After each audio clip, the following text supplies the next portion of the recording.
Olá pessoal, tudo bem? Bom, hoje a gente vai falar um pouquinho a respeito da famosa Guerra do Contestado.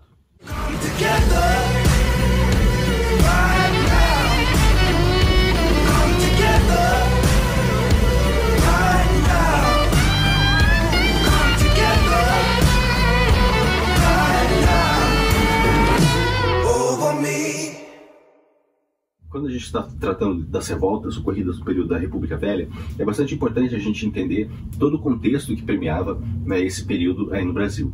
Né? Então, o Brasil recém saía de uma monarquia em que o imperador, né, ele era visto por muitos como alguém enviado por Deus, como alguém escolhido por Deus, né, naquela velha tradição medieval.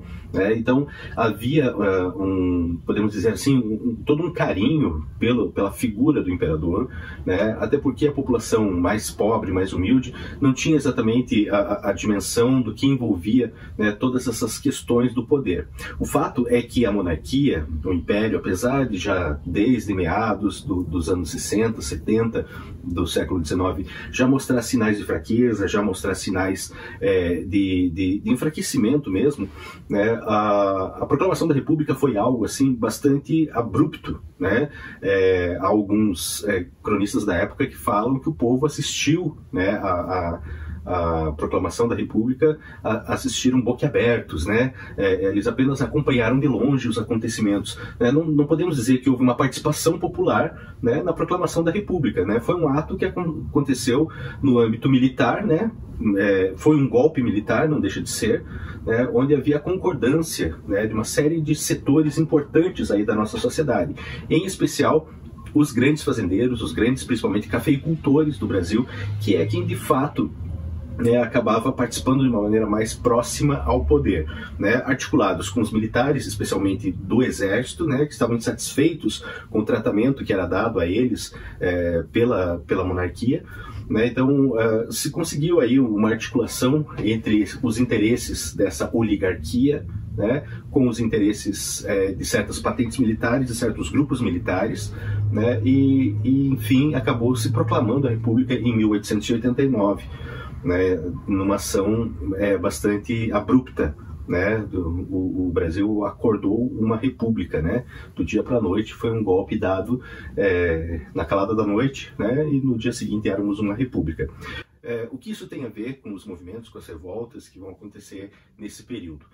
Muito bem, como a república, então, ela não foi um movimento que partiu de baixo para cima, né, então ela levou um tempo considerável até atingir, até chegar a uma certa compreensão por parte da população. Então muita gente se dizia monarquista, muita gente se dizia saudosista, né, da monarquia, mesmo sem entender exatamente quais eram as características de uma monarquia ou as características de uma república.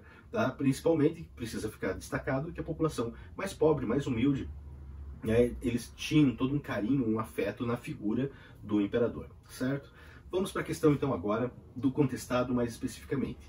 Você provavelmente já ouviu falar, né, porque já passou em filmes, já teve, é muito famosa, digamos assim, a revolta contra Canudos, né? A Guerra de Canudos, ela é muito falada, muito comentada, é um movimento que acontece no finalzinho aí do século XIX, né, nessa virada também aí da monarquia para a república, e que se torna muito notória, principalmente pela obra Os Sertões, de Euclides da Cunha, e de uma série de outros cronistas, jornalistas que participaram de perto de tudo que aconteceu lá em Canudos, né? Numa proporção, em certos aspectos, até maior do que aconteceu em Canudos, nós tivemos aqui no sul do país, numa região contestada, entre Paraná e Santa Catarina, uma guerra também, uma revolta, podemos dizer assim, de grandes proporções, muito significativa para o período, muito importante para nós entendermos todo o contexto da região e até mesmo do país, né, em relação à ação governamental, em relação à população, principalmente a população mais pobre, que foi a Guerra do Contestado. Tá? A Guerra do Contestado acontece posteriormente à Guerra contra Canudos, né? Canudos acontece no final do século XIX, finalzinho do século XIX. Contestado é uma guerra que acontece a partir de 1912, né? Entre 1912 e 1916, nós temos aí os conflitos, né, que envolvem, né, essa conjuntura da Guerra do Contestado. É importante destacar, e isso daí acaba se tornando muitas vezes um elemento que confunde um pouco, né? Quando a gente fala da Guerra do Contestado, e essa guerra ter acontecido, esse conflito armado ter acontecido na região contestada entre Paraná e Santa Catarina, não significa que foi uma guerra do Paraná contra Santa Catarina ou vice-versa, tá? Simplesmente aconteceu numa região em que tanto um estado quanto o outro reivindicava para si o território, tá? Uma situação política, né, que vai ter uma resolução, principalmente após, né, essa revolta, né, mas que não tem relação direta com o conflito, tá? O que tem relação é saber que é uma região que foi meio que, como eu posso dizer, é uma região que não tinha uma presença urbana muito forte, né? A gente vai ver que era uma região de mata de araucária, né? Essa região foi doada pelo governo federal para uma empresa, tá? A Brazilian Highway, que pertencia a um empresário muito famoso, importante no contexto aí da República Velha, tá? Chamado Percival Farquhar, ok? E esse empresário ficou responsável, ele era dono dessa companhia, de várias companhias, né? Inclusive a Light, né? Que é famosa, né? Em São Paulo, Rio de Janeiro. Era dono também de uma empresa chamada Southern Brazilian Lumber and Colonization, né? O Farquhar era norte-americano, né? Então as empresas tinham nomes em inglês, né? Eram empresas de colonização, de exploração, né?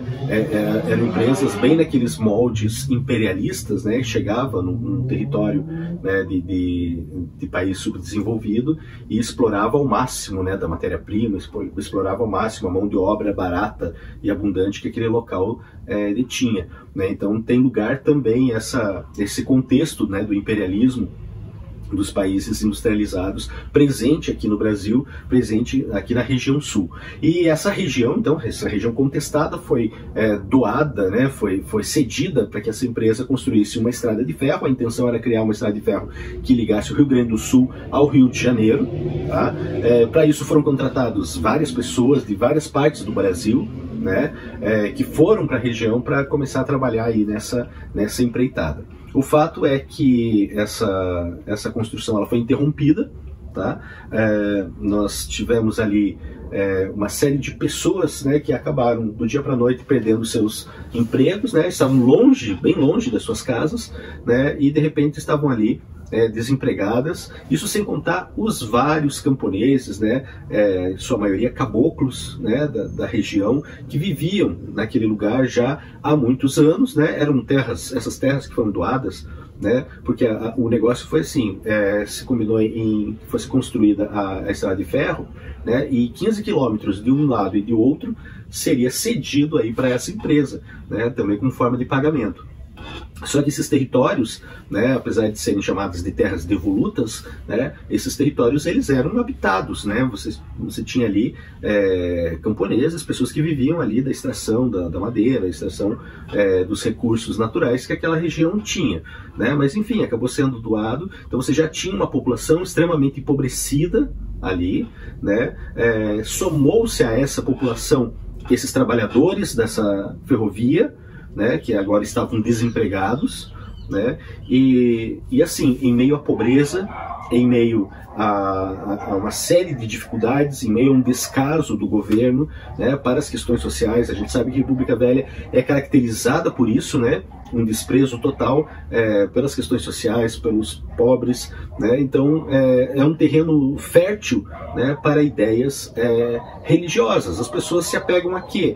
Elas não tinham elementos materiais para se apegar, não tinham o governo que as auxiliasse, né? Então elas se apegam à religião, ao discurso religioso, tá? Então nesse contexto surge aí figuras, né, assim como surgiu no Nordeste várias pessoas, enfim, todo o Brasil e fora do Brasil, né, nós temos relatos, né, desses homens que peregrinam, né, em busca não, mas arregimentando pessoas, né, com um discurso, né, um discurso religioso. Vale a pena a gente enfatizar que apesar deles receberem esse título de monges, né, eles não tinham nenhum vínculo com a igreja oficial, né, com a igreja católica oficial. Eles não eram padres, não eram pessoas que passaram por alguma formação religiosa oficial, né, eram pessoas que tinham conhecimento da natureza, tinham conhecimento do discurso religioso, católico principalmente, né, e começam a pregar. Né? Esse foi o caso lá no sertão da Bahia do Antônio Conselheiro,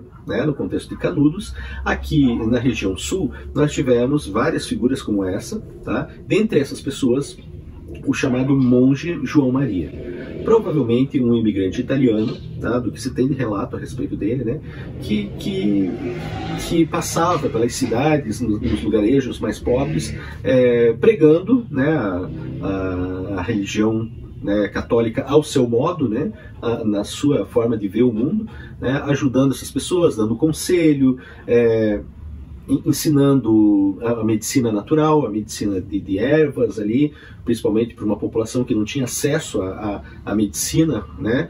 Então eles ensinavam a fazer chá, fazendo emplastos, enfim, eram pessoas que acabavam sendo muito bem vistas pela população, porque estavam ali para ajudar, né? Sobreviviam graças à doação de algum alimento, de alguma coisa, né? E estavam sempre peregrinando. Então há vários locais, né, considerados sagrados, que eram onde essas pessoas ficavam, né, atendendo a população, geralmente ali em lugares como cavernas, lugares mais afastados, em que essas pessoas faziam esse atendimento. Grutas, né, nós temos aqui no Paraná a Gruta do Monge, né, onde o monge atendia essas pessoas ali na região da Lapa, e temos vários lugares assim espalhados pelo Brasil. Bom, o fato é que esse monge, João Maria, né, muito provavelmente ali pela década de 1890, veio a falecer, mas passado alguns anos, ali pela década de 10 já do século XX, surge um outro pregador itinerante, né, que se dizia a reencarnação do João Maria, né, e ele se intitulava o José Maria, embora depois identificaram que ele tinha outro nome, enfim. Tá? Mas ele começou a se chamar de monge José Maria e começou da mesma forma a rebanhar muitos seguidores ali nessa região contestada, né, que é uma região que fica na fronteira entre Paraná e Santa Catarina hoje, né, porque na época a região não tinha nenhuma fronteira muito bem definida, mas é onde hoje é a região das cidades de União da Vitória, Porto União, Mafra, Curitibanos, né, essa região ali. A maior parte dela hoje se encontra no estado de Santa Catarina. E esse monge fazia pregações, começou a regimentar essas pessoas. Ele também tinha uma característica, ele sabia encontrar fontes de água, né, com aquelas forquilhas. Isso é uma técnica milenar, existia lá desde o Egito, né? Eles procuravam fontes de água, né, no subterrâneo, né, fazendo uma leitura, né, com uma forquilha, né? E esse monge estabeleceu essas regiões, né, na Terra em que tinha essas fontes. Ele estabeleceu uma região quadrada, né, muito grande ali, né, que passou a ser denominada de Quadrado Santo, né, e essas pessoas estavam, muitos desses camponeses acabaram indo ali para essa região, né, e se estabeleceram ali. E ali eles formaram uma comunidade, tá, que não tinha comércio, né, não tinha patrão e empregado, né, todo mundo plantava ali o que podia, criava um animal, fazia troca desses produtos, uma comunidade solidária, podemos chamar assim, né? Obviamente esse tipo de ação incomodava os donos, né, das terras, né, os grandes fazendeiros ricos, proprietários da região, porque uma iniciativa como essa, né, faz com que eles percam mão de obra, né, faz com que eles percam esse domínio, né, que eles tinham sobre essas pessoas, sobre esses camponeses, né? Então esses coronéis, né, como eram chamados na época, né, os grandes fazendeiros ricos, né, acionaram, não tiveram dúvida, acionaram a polícia, né, local, para que fosse ali acabar com a baderna, né, desses camponeses. Então o fato é que a gente vai ter algumas expedições policiais, né, na região, que vão lá, né, tentar acabar com esse movimento, tentar de uma certa forma sufocar aquilo, né, espalhar as pessoas, né, acabar com aquele movimento. E essas primeiras investidas policiais foram rechaçadas por esses camponeses, né.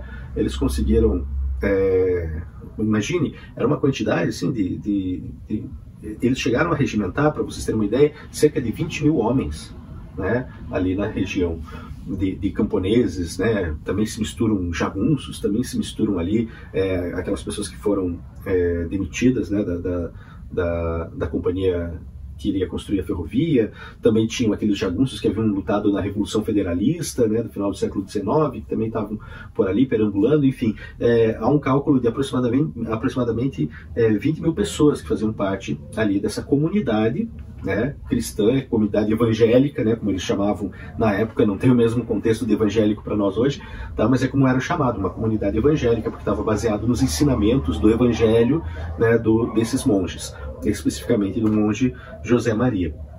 Então, as forças governamentais começaram a se organizar de uma maneira mais eficiente, porque viram que destacamentos policiais isolados não iam conseguir derrubar, né, aquela comunidade que se formou ali, né. Isso já vinham meses, passaram anos, né, naquelas investidas policiais e a resistência, né, desses sertanejos. Alguns desses sertanejos, eles até já chegaram a ser presos pela polícia anteriormente, ou naquele contexto, né, quando eles eram presos, eles tinham os cabelos raspados. Por isso que essa guerra do contestado, muitas vezes você vai encontrar como a guerra dos pelados, né, aqueles que tinham o cabelo raspado, né, eram esses camponeses, muitos deles, né, que já tinham sido presos ali pela polícia e tiveram ali o seu cabelo raspado, enquanto que os policiais tinham, né, o cabelo ali normal e tudo mais. Então, às vezes se chama essa guerra, esse conflito entre a guerra dos pelados contra os peludos, tá? Enfim, chega em torno de 1914, tem uma investida já das forças policiais, tanto do Paraná quanto de Santa Catarina, já organizadas, junto com destacamentos do próprio Exército, que vão até a região, né, e fazem um ataque, né, a esse quadrado santo. Nesse ataque aí, em setembro de 1914, morre o monge José Maria, né, que inclusive ele não é nem enterrado, né? Colocam algumas madeiras assim por cima do corpo, porque aquela população tinha a expectativa de que ele iria ressuscitar, né? Ele ia ressuscitar para liderar o povo. Então nem bem enterraram ele, deixaram ele ali. Só que nesse meio tempo, né, passado alguns dias, ele não ressuscitava, né, surgiram duas novas lideranças, e por incrível que pareça, eram duas crianças, né? Uma menina, a Maria da Rosa, né, que uma menina muito jovem, né, os relatos falam, né, chamam ela, né, de a menina virgem, né, que liderou ali algumas tropas de camponeses, né, ela montada no cavalo, né, até recebeu o apelido, né, posteriormente, de a Joana d'Arc do Sertão, né, liderou aquele povo ali. E também um menino bastante jovem também, chamado de Menino Deus, Joaquim. Essas duas crianças, eles diziam receber visões, né, do monge, né, e o monge passava orientações através dessas visões para essas crianças, e eles que conduziram aí o restante desse conflito. Mas o exército brasileiro, né, ele acabou arregimentando pessoas, né, com experiência, né, já tinha experiência lá de Canudos, né, e outras revoltas que estavam acontecendo de uma forma muito comum aqui no Brasil, né, e foram para a região sufocar essa rebelião, né. No total, a estimativa é que houveram cerca de 15 mil mortos, né, nos combates, totalizando os combates que aconteceram ali na região do Contestado, né. É uma história triste, né, porque esses camponeses, essas pessoas extremamente pobres, né, lutavam por um pedaço de terra para elas poderem sobreviver, lutavam para proteger seus casebres, né, ninguém ali tinha grandes pretensões, né, ninguém ali tinha interesses muito específicos, né, queriam mais era poder tocar sua vidinha, né, ter o que comer, mas eles esbarraram, né, nesse poder que existia dos fazendeiros locais, que não tinham interesse em que essas pessoas tivessem melhores condições de vida, né, e o governo brasileiro dessa época, né, da chamada República Velha, né, também não tinha nenhum tipo de programa de proteção a essas pessoas. Pelo contrário, né, elas eram tratadas dessa forma, né. Para vocês terem uma ideia, até o avião foi utilizado, né, pela primeira vez na história. O avião é utilizado em combate, não diretamente, né, no combate, foi utilizado para que eles vissem onde estavam, né, os núcleos, né, dos camponeses, né, não foi utilizado diretamente, né, no conflito, mas eram armas, né, muito sofisticadas para a época, perto de facão, foice, espingarda, que é o que tinha os jagunços. Tanto Paraná quanto Santa Catarina não fazem muita questão, não fizeram muita questão, né, de tornar essa história conhecida, né. Até a década de 70 não se tinha uma produção historiográfica muito abundante sobre o tema, né. Só a partir da década de 70, até mesmo com o surgimento, né, de movimentos sociais, principalmente ligados à terra, né, é que se resgata essa história, né, do contestado. né? Então, tanto Paraná quanto Santa Catarina mantém muito orgulho, né, de que a população, né, é uma população branca, uma população europeia, né? E a Guerra do Contestado traz à tona uma outra realidade, né, de jagunços, de camponeses caboclos, em sua maioria, né, que viviam, perambulavam aqui pelo território, né, são paranaenses, são catarinenses, né, e que foram massacrados pelo governo por conta, né, da política, né, anti-medidas, né, que pudessem solucionar, melhorar a vida dessas pessoas. Tá? Então é isso, pessoal. Essa foi a Guerra do Contestado. Vocês têm uma literatura, atualmente temos uma literatura muito mais farta a respeito desse assunto, né, que é interessante vocês procurarem, né, saber mais a respeito disso. Isso é apenas uma introdução ao assunto, tá certo? Um abraço, espero ter ajudado vocês. Até mais.